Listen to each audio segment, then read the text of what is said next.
welcome to another episode of the Online Warriors podcast. My name is Nerdbomber. And I'm Techtic.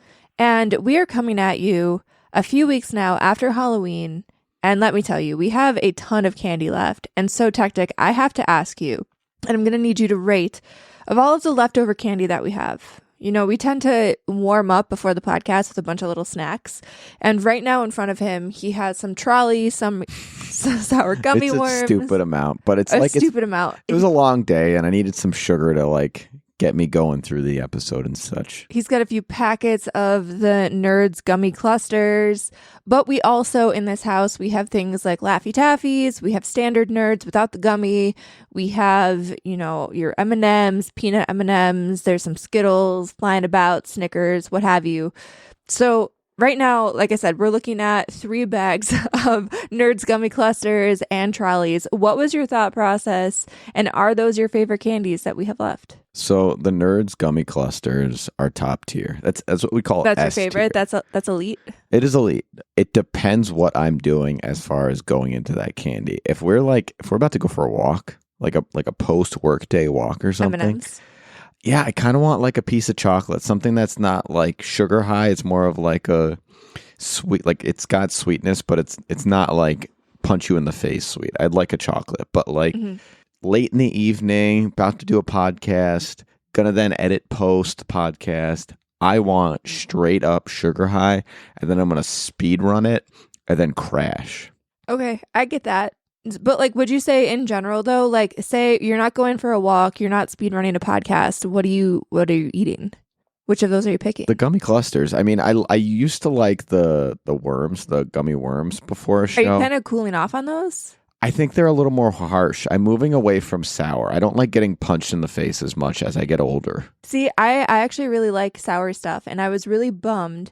So every year, I feel like they have sour Skittles, and they only really pull them out this time of year. It's really difficult to find sour Skittles the rest of the year. And they weren't in any of the variety packs, and I was really sad about that because I love sour Skittles and Sour Patch Kids and anything sour, really. I'm just a sucker for sour. Do you like playing hard games or cozy games as an adult? Cozy games, but I'm still going to have sour candy while I do it. This is a metaphor for just overall. I'm taking easy street. I'm not punishing myself anymore. I don't find sour stuff to be super punishing. If we're talking, I don't know, like lemon heads, those hard candies, those are gross. Are terrible. Yeah, those are horrible. They're more sour than when I was a kid. I feel like that's probably the only thing where it actually got more intense. I feel like a lot of other candies, I feel like they're less sweet or less flavorful than they used to be. And maybe that's just like old woman yelling at cloud because we were kids and I just remember things differently. I don't know. Now, you know what I found was actually really disappointing? So you know how there's that whole thing about how there was the bananas that actually went extinct? Yeah. And that used to be the flavor of candies. So somebody told me, and I haven't fact checked this, but somebody told me that was a myth. I went down this rabbit hole, and that is not a myth. It's not a myth. Okay, no, you can confirm. The banana flavoring is in fact based on a pre-crossbreeding banana. Right, but I was told, so someone actually, and this is the rabbit hole, I guess. But I deep dived. Right, but someone actually, so this is somebody I know, and they actually special ordered one of those bananas because while they're quote unquote extinct, they're extinct in the wild, but there's still, you can buy some, but they're super expensive. And so somebody had actually gone over, I think, to Japan or something, and they were able to locate and buy and special order a very expensive banana of that old Person's style. A psychopath, first and Yeah, foremost. but they said that essentially the flavor was not as strong as they thought it was going to be. It sort of tasted like a Runts banana, but it's not what you probably expect. The ancestors, yeah, you're way down the family tree for them to call it a myth because the flavor didn't match. I mean, they're drawing their own conclusions. That's not actual fact. Okay, this person does not know how to cite. They're clickbait. This person is clickbait, whoever they are. And it was I got disappointed, and maybe it was a gotcha moment because I do like to tell that little factoid. That's one of those weird factoids that once I learned, I pull it out more often than I expect because there was a banana flavored coffee and I was like, did you know? And put my little nerd glasses on and I was like, did you know this is what the old bananas used to taste like? That and reminds then I me got of a fun fact that I want to research that I haven't yet, and it's that raspberry flavoring comes from a gland secretion near the beaver's anus. I want to look that one up. No, I don't think that's real. I'm gonna say that's we should not real. circle back to this post the break. Yeah. Because in that section, we're gonna look it up. Okay. And also to give all of the listeners a heads up, if we sound a little hoarse in this episode, I do have to give Techtic and I a little bit of credit here. We are coming at you after like 5 days straight of events where we were just yelling. There were like 3 concerts in there. There was a trip to a hockey game, a trip to another like medieval times type show thing. We were screaming and we were yelling. You gotta cheer. Yesterday, Techtic did not have a voice at all. So we are recovering. And if we sound a little hoarse, I'm not going to whinny, but you know, our voices, our vocal cords have struggled. But you know what? You do it tired. I think I've landed. I've passed hoarse, and now I've entered the sultry realm. I'm like I'm full Barry Manilow at this point. All right. So we're not going to talk about our voices. We're not going to talk about candy and bananas this entire episode. We do have a slew of fun nerd topics to talk about this week. There is a Jimmy Olsen TV show in the works that we'll be talking about. Overcooked is getting a reality TV competition. And the Game Awards Future Class still seems to be on ice. So we're going to talk about those 3 topics as well as our What Are You Up To? We'll dig into, you know, all of the fun stuff that we did over the last week or so and, you know, what we've read, played, in addition to just going crazy nuts out there in the world. But Techtic, what news topic would you like to start with? I'd like to get started with the Overcooked news. Okay. All right. So Deadline exclusively reported that Overcooked will be getting a reality competition series in the works at Netflix, and it'll be produced by A24. So if you're not familiar with the game Overcooked, it is a co-op experience where your avatars are in a kitchen and you're trying to complete kitchen tasks. And we have played it. If you haven't played it, it basically devolves into a lot of chaos and hecticness because you need to communicate with the person that you're playing with. There's a lot of coordination that has to happen. And I mean, it's one of those games where it classically devolves into screaming and yelling and just panic. What's interesting too is in that game, it's like 3 tomatoes will get you tomato soup. But in reality, 3 tomatoes does not make a tomato soup. Right. So I'm curious, like, what kind of slop meals are they going to, because it has to be limited ingredients, like maybe 5 ingredients tops to make this meal for it to work in a game show. And that's the first thing. 2, they have to pick couples. They have to, right? I don't think that's necessarily true. I feel like if it was like a loving couple, like, hey, there's a reason why what was that dating show in like the 80s where it was like, no, not dating show. It was like husband and wife and like they would like pit against each other and be like, what's your wife's favorite flower? And the husband would be like, I don't know nothing about my wife. What, the dating game? I don't know. It was really great because it was couples that were married and you think that everything was great and they were basically just exploiting it for everyone's entertainment. And that's what needs to happen here. See, I don't necessarily think that you need to have couples because Overcooked 2 can be played from like 1 to 4 players. I think you have to lean in. You have to get 4-person crews and it's got to be chaos like Family Feud. Like, do you know when you're watching Family Feud and Steve Harvey is interviewing like the weirdest family ever and they're all just kind of like crazy and they come up with ridiculous answers? Like, that is what I want to see. I want to see that type of chaos. I don't necessarily want to see people arguing. And I know that's what like the game sometimes turns into. But in this TV show, I want to see people running into each other. I want to see food on the floor. I want to see someone covered in like exploded cheese because they didn't communicate and something blew up in their face. Like, I don't necessarily need to see arguing because that might be like this, I guess, sort of a tangential spoiler. But you know the episode of The Bear where everybody's just screaming and yelling? And I know that could be a number of episodes.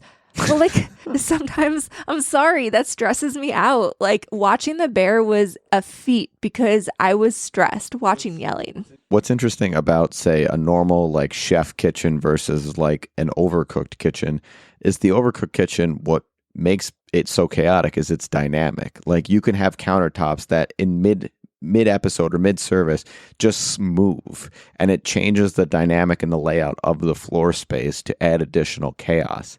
That needs to be part of this. So otherwise it'll just look like a chaotic cooking show. It needs to have those game elements involved to really make it just absolutely zany. And I want to know how they're going to make it truly feel like a game show and not a cooking show. It can't be a cooking show. It has to stand out as a game show. Well, I think you're going to have, people being timed. You're going to have fake customers because like part of the game is if you don't keep up in time, customers will get upset and walk out of your restaurant. So they have to have, I think in my mind, customers who are dressed in like ridiculous costumes, and they have to also be like egging the players on and getting really dramatic and stuff like that. And if you don't meet their order, they'll storm out, maybe flip a table. I don't know. I feel like you have to really lean into how ridiculous it is.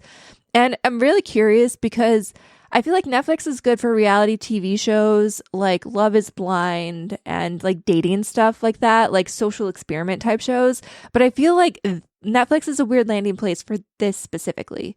I feel like this is something that would do really well on your primetime TV. I'm thinking like after your America's Funniest Home Video slot. Yeah. Like I'm thinking, what was that game with the big red balls? You know what I'm talking about? It was kind of like American Ninja Warrior. But doofy. Yeah. Was it like Wipeout or something like that? Like that sounds right. This feels like it would be perfect for that type of time slot on TV.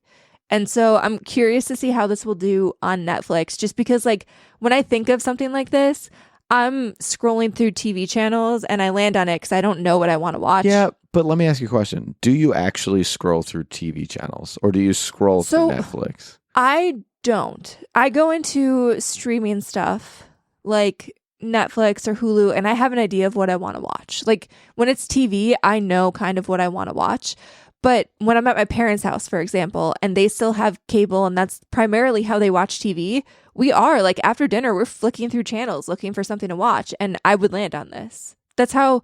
Actually, your parents would. They would eat this up, but they're not going to find it on Netflix. Like insight into my household.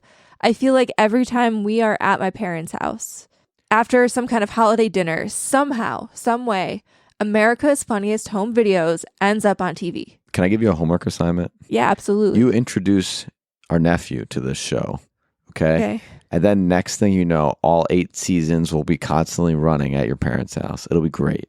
I mean, it's not out yet, so we'll have to see. But yeah, I could see him liking this maybe. But again, I don't know if this appeals to him specifically because he doesn't care about cooking. Like one of the things that makes... But people that play Overcooked and love Overcooked don't appeal to cooking. Like, right, but he's also like I don't think he would ever have played Overcooked. Like I don't think the demographic for Overcooked is people under like 15. Well, he's in that and this is a lot about our nephew, so I apologize, but he's in that creative space that, hey, I want to build Minecraft levels. He's not in that go challenge.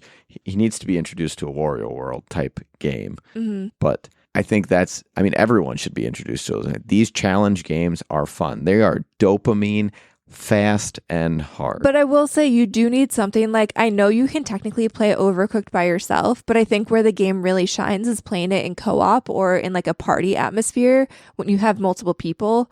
And again, especially, I guess we're just airing my nephew's, life out here in the world.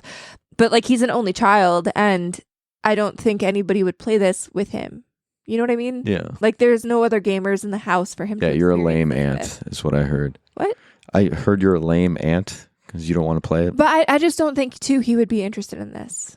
Like, it's just not his wheelhouse. Now, back to the actual set piece of what is the game show. Sure. The other thing that makes Overcooked such a fascinating game is actually the level set piece. So I mentioned that countertops move and things like that.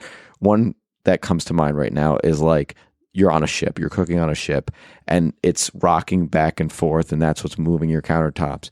Are they going to fully make these game pieces themed so that it's the full zaniness? You had mentioned crazy looking customers. Is it going to be all out, full on Netflix budget, or is it going to be they don't really know, they're feeling it out? It'll be really interesting because again, it could go like I want it to be zany, but Netflix could also, like Netflix and A24 might also want this to be like sort of serious.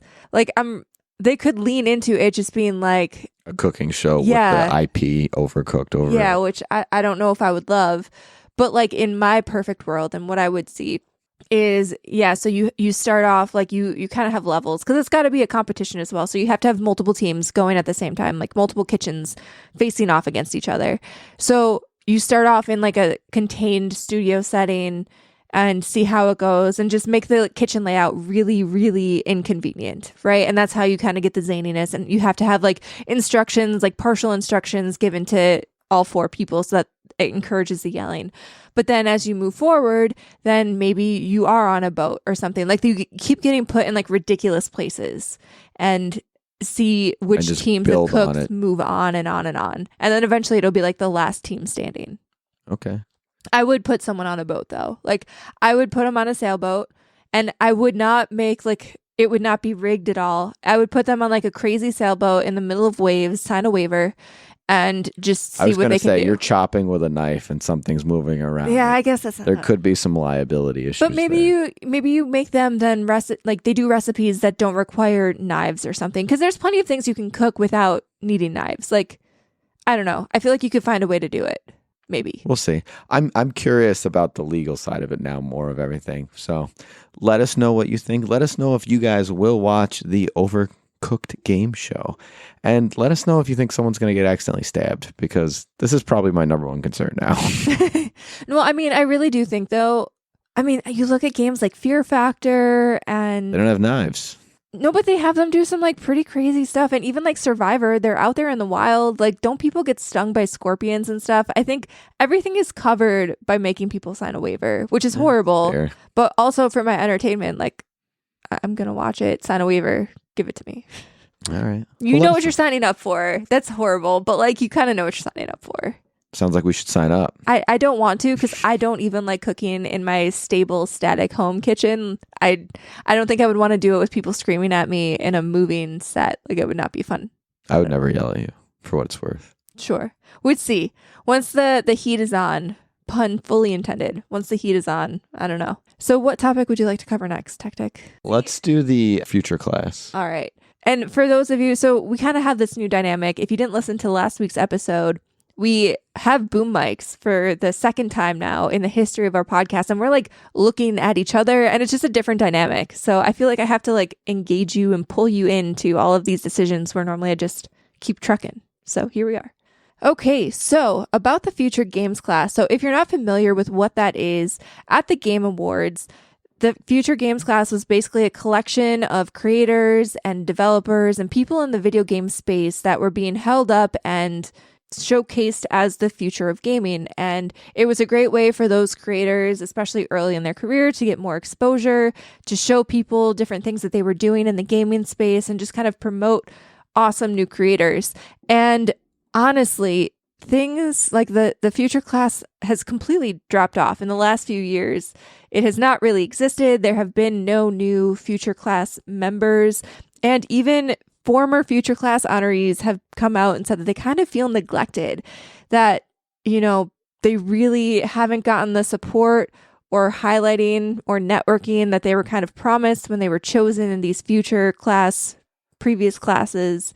And we've kind of come to find out that the Game Awards has confirmed that in 2025 there will be no new future class, and the program is kind of put on ice. So, all right, so Techtic, how do you feel about all this? I don't think it's good. I think the purpose of the future class was to showcase upcoming journalists or game developers or whatever within the game space. And now to just leave it as like an open, unmoderated Discord server, it kind of just feels like we're going away from these little pockets of people pursuing their passions and just focusing on the big heavy hitters that are in the games industry. And that, I don't know, I'm a big proponent of the little guy getting his day or her day. I think what's really interesting is it kind of is showing the trend in the gaming industry maybe as a whole, and even like the Game Awards, and how that's kind of developed over the last few years. Like the Game Awards, when it started and when the future class was first introduced, it was kind of more of an experimental thing. And Jeff Keighley really came out, and it kind of, I don't want to say it stemmed from the dissolution of E3 and all of the big showcases and stuff like that, but it kind of did. Like, it started as a way to honor and award people in the gaming industry, but really what the Game Awards has turned into, in addition to awards, like, it's kind of supplanted E3 a little bit. And I almost wonder if getting rid of the future class and any attention and time that took in the Game Awards itself is now going towards more announcements and stuff like that, because the Game Awards is really leaning into being a type of showcase production as well. And like you said, like I don't really feel super great about that. I don't think the Game Awards Future Class really got a huge amount of attention, but I think it was really good to get people's names out there, to give people a platform, and even to connect people with one another, because I know we had Lucas Egan on the show a while back, and he was part of one of the Future Class members. And I remember him saying, like, it was just a great way to connect with other people who are up and coming in the games industry. And I think taking that away from people, like, I don't necessarily know where the future of the future class should live, but I feel like getting rid of it entirely or putting it on ice and just kind of ignoring the people who were already part of the program just feels a little icky. The community is going to find each other, right? I mean, they're going to... Will it though? I feel like the gaming community industry exists in other pockets other than Discord, right? It's on Reddit. It's. I hear you. I feel like to have something recognized and to have a program that is meant to encourage and catapult people and help them grow in the games industry is pretty important. And I feel like the games industry as a whole, I feel like we're taking a lot of steps backwards. Yeah, it's because these little things of like showcasing people, and this is going to sound completely cynical of me, is not as profitable. It's better to just focus your things on the big hitters. And I feel like that's just kind of like where the industry is as a whole, and it's kind of weird. Like, I feel like we've just experienced a really big roller coaster over the last however long we've been doing this podcast. I feel like at one point, everything, like before we started this podcast, when we used to have our website, a lot of it was focused on the AAA space. And then there was a lot more focus on the indie space. And I feel like the quote unquote big industry is now pulling back into just like, oh, we're going to focus on, the AAA big flashy things. Which is crazy, because insane records were broken with a game release like Hollow Knight Silksong, right? I mean, right. You have to focus on these non-AAA companies because there's gems everywhere in every space. So like to just ignore them is in my opinion stupid. And even like outside of development and like game development, I think it also shines a light too on, so we're a small independent podcast talking about games news, and there are fewer of us out there. Like if you went back 6 years ago, I feel like there were hundreds of them, and I feel like podcasts are dropping off. You look at all of the websites, like gaming journalism has really condensed. Either they're being eaten up by bigger websites or they just don't even exist anymore. YouTube channels are kind of going away. Like it's weird. The industry and the space for small creators really is shrinking, and which is good. Less competition for the online warriors, right? No, I think it's sad, and I don't know what the answer is, honestly. Like I don't know if it's just no appetite from people to consume the type of content. Like I know, like I mentioned, we had a website, and the written word, like let's be real, we even saw the drop off. That's why that website eventually we shuttered it, because people were moving away from the written word and going towards more video format, audio format, which is why we pivoted. But like I just don't know what the answer is. But it's really sad because there's a lot of really great creators out there who just now are not getting their due anymore. Agreed. We need to bring the games space back to just the people and move away from the corporatization of everything. Yeah, I don't know what the answer is, but yeah. So the Game Awards, though, it will be streaming soon. So you can watch it. You just won't see Future Class members on it. And that will take us into the break. I know it's kind of a little bit of a bummer to go into the break on, but we just felt it was important to share because we were, like I said, we knew people in the Future Class, and it's just sad to kind of see the program going away a little bit, or at least being put on ice. And we'll come back with information about raspberry glands. I will not, but you will definitely do that. Before we hit the break, though, I would be absolutely remiss if I did not shout out our fantastic Patreon producer, Steven Keller. Steven has been with us on our Patreon, supporting at the night level for quite a while now. As a result of his patronage, he gets this weekly shout out, as well as a guest spot on the show, voting rights for our secret segment and topics, in addition to access to those secret segments, bonus episodes every month and vlogs. If you want to be as cool as Steven, head on over to patreon.com/onlinewarriorspodcast. You'll find 3 different tiers of patronage. No matter what level you pick, there's a little bit of perks and goodies for each tier. And you know you can go to bed at night knowing that you kept the lights on here at Online Warrior Central.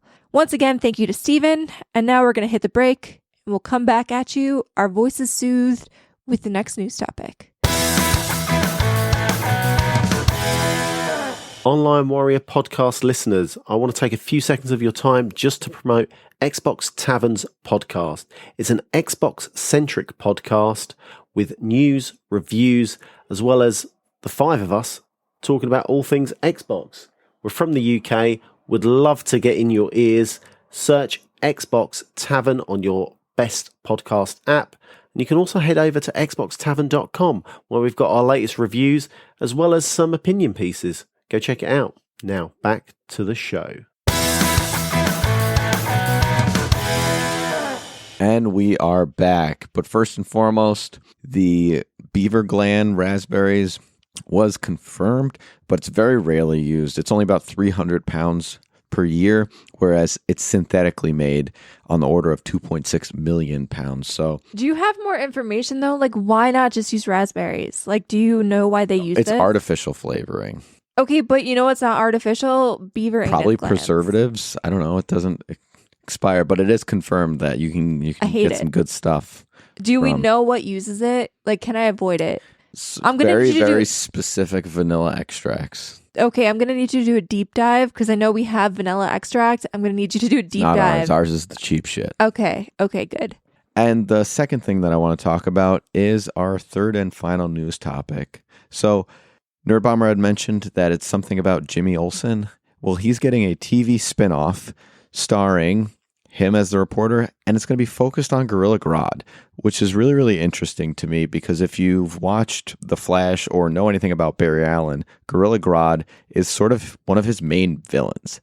And to have someone who very much knows who Superman and Clark Kent is focused on a gorilla bad guy, it's really weird that it would play out this way.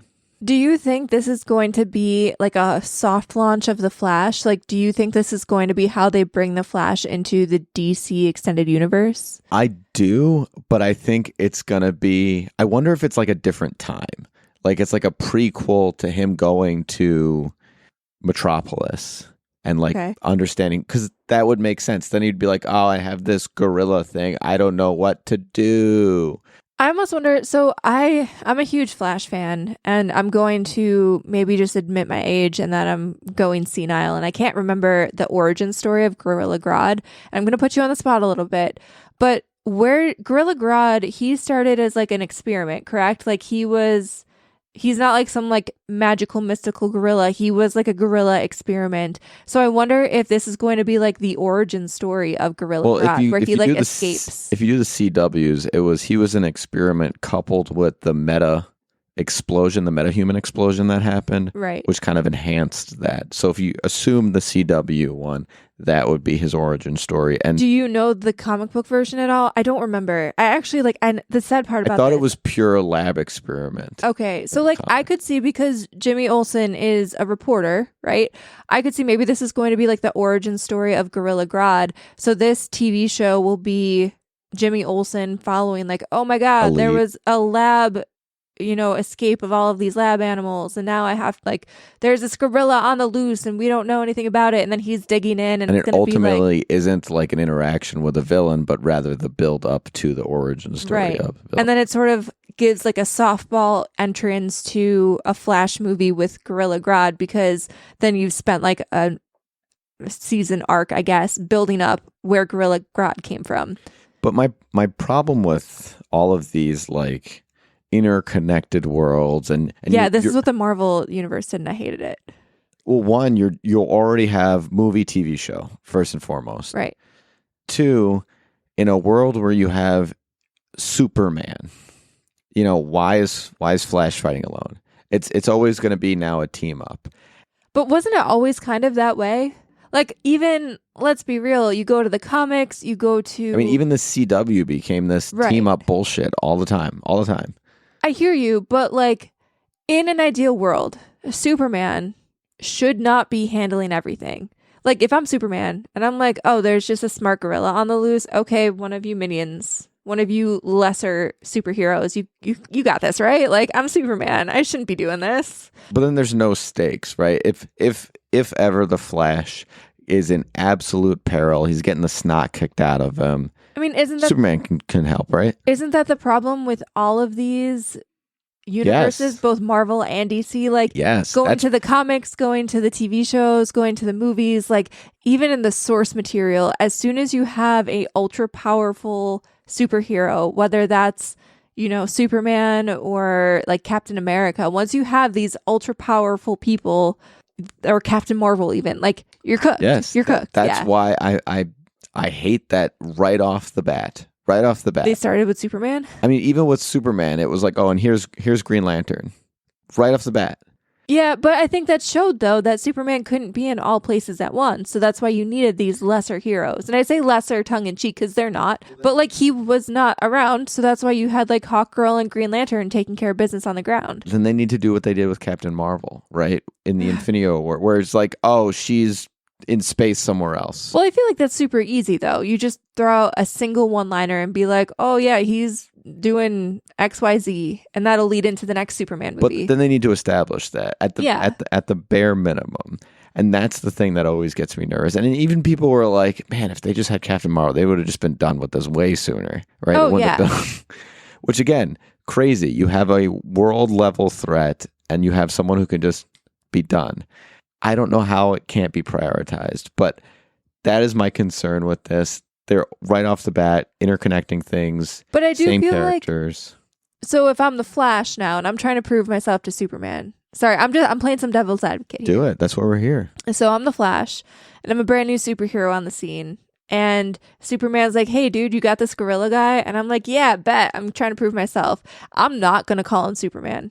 Unless I absolutely need to, even if I'm getting the crap punched out of me, I am not going to call on Superman. Unless the world is literally going to end, I'm going to look at that gorilla and I'm going to be like, okay, bud, it's you and me till the end here. Like, a story based on arrogance is actually a great story. I mean, there's I think Booster Gold is a great example of that exact story.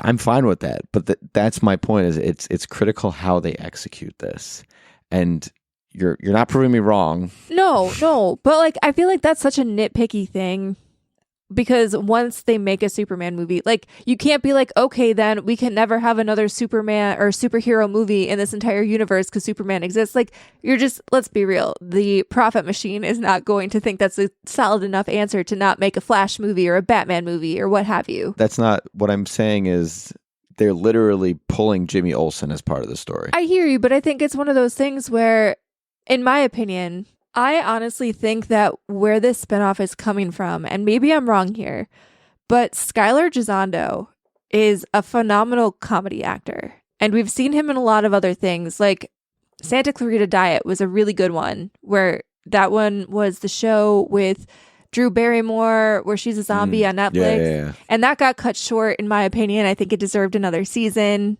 That's a whole story for a different day, but he was excellent in that. I feel like he's really good at comedic roles, and even he has the Superman, timing down. Right, he's got the delivery down. And even in the Superman movie, like Jimmy Olsen is historically, I guess in the comics, I guess he is kind of like a ladies' man, but let's be real, in the movie, like Skylar Gisondo is not who you necessarily would think of as like this big suave ladies man, and he was able to pull that off super well in the movie. Well, actually, that was my favorite. Him sleuthing was my favorite part. And so if honestly through this whole spinoff they never introduced the Flash and it's literally just him going and like digging up dirt, I would watch the shit out of that. That solves all my problems. That's what I'm thinking. Like, I think Skylar Gisondo did such a good job portraying the character. And like, he really did. I enjoyed that character in the Superman movie.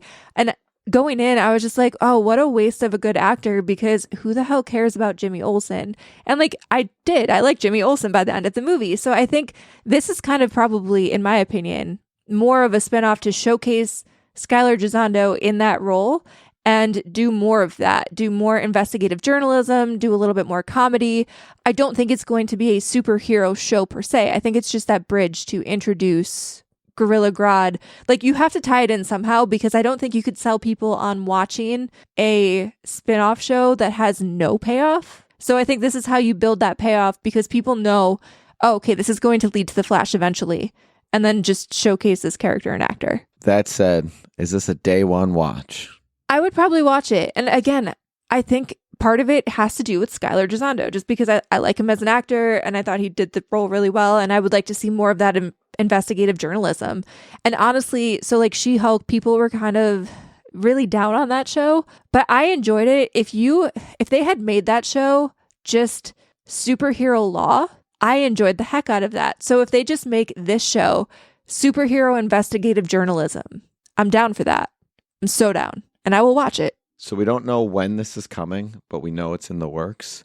Yeah, keep an eye on it. Get hype. I'm sure at some point we'll probably get like a teaser or trailer or something like that. So I'm hype. I'm actually pretty hyped about that. And with that, we're going to roll into What are you up to Wednesday? And Techtic, I'm going to toss it over to you first. What are you up to? All right. I've been up to a lot. Yeah, you have been. So the main thing I want to talk about, because it was great, is we took a trip way up north to Toronto to see Medieval Times. It was great. And I picked the Red Knight, and all of my friends were like, "Oh, why did you pick the Red Knight? Should have went with insert other color here." Just about every other one was suggested except for the one that I picked. And to be fair, the crowns of the other colors looked cooler. I'm so sorry. I don't apologize. Nah, the red and yellow looked like Ronald McDonald. It did. Get out but of the black and white was clean.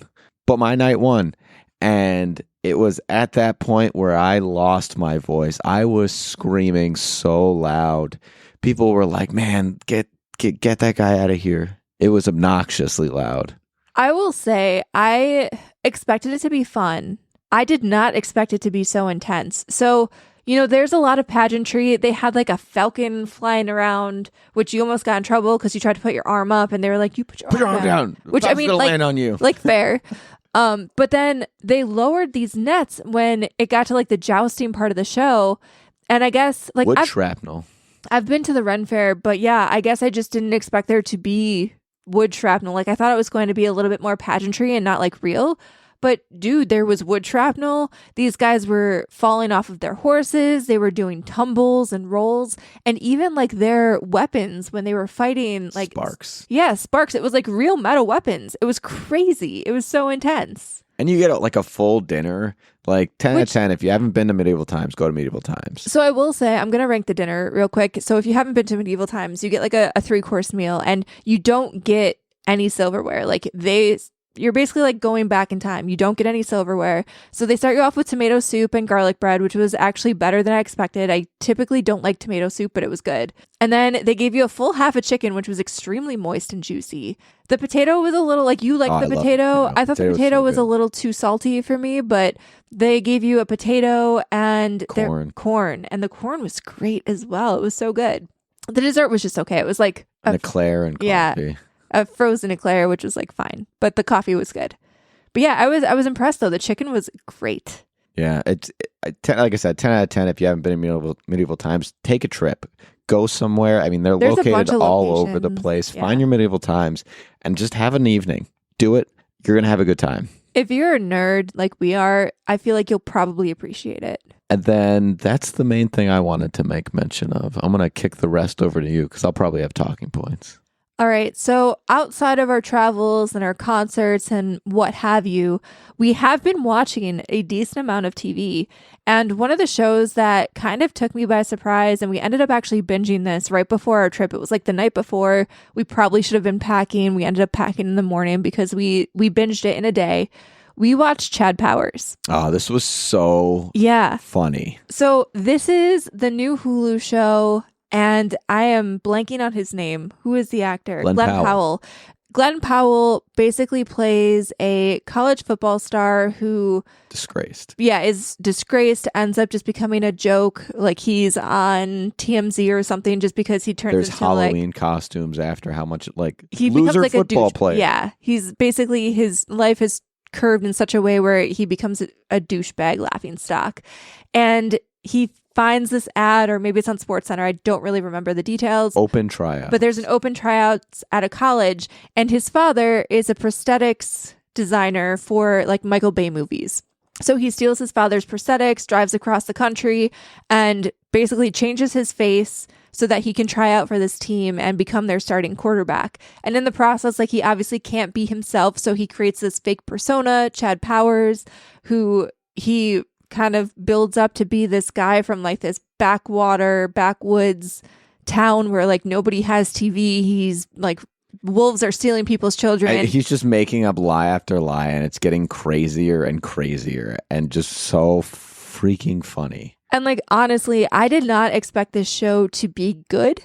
I didn't expect this show to be as funny as it ended up being. This entire thing was actually based off a bunch of shorts that Eli Manning did, where Eli Manning basically did this shtick where he dressed up and would go to college teams and pretend to be a quarterback. And I don't know if it was on like SNL or maybe it was on ESPN, but it was basically a bunch of shorts. And I didn't know how they would be able to make an entire show about this. But not only did they make an entire show, but they made me care about the characters like a decent amount.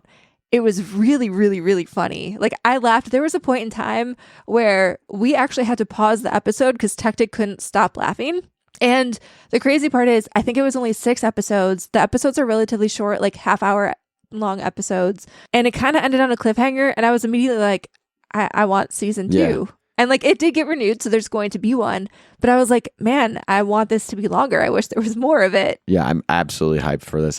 It cannot come fast enough. Like, the little involvement of cameos and things like that. This show is so good.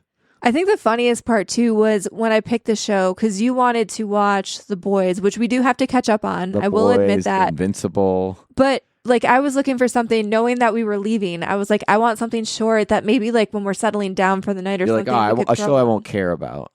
Yeah. And yeah, we literally binged it in a day. It was probably like 3 hours of content. So like, we watched an extended long movie, but it was so good.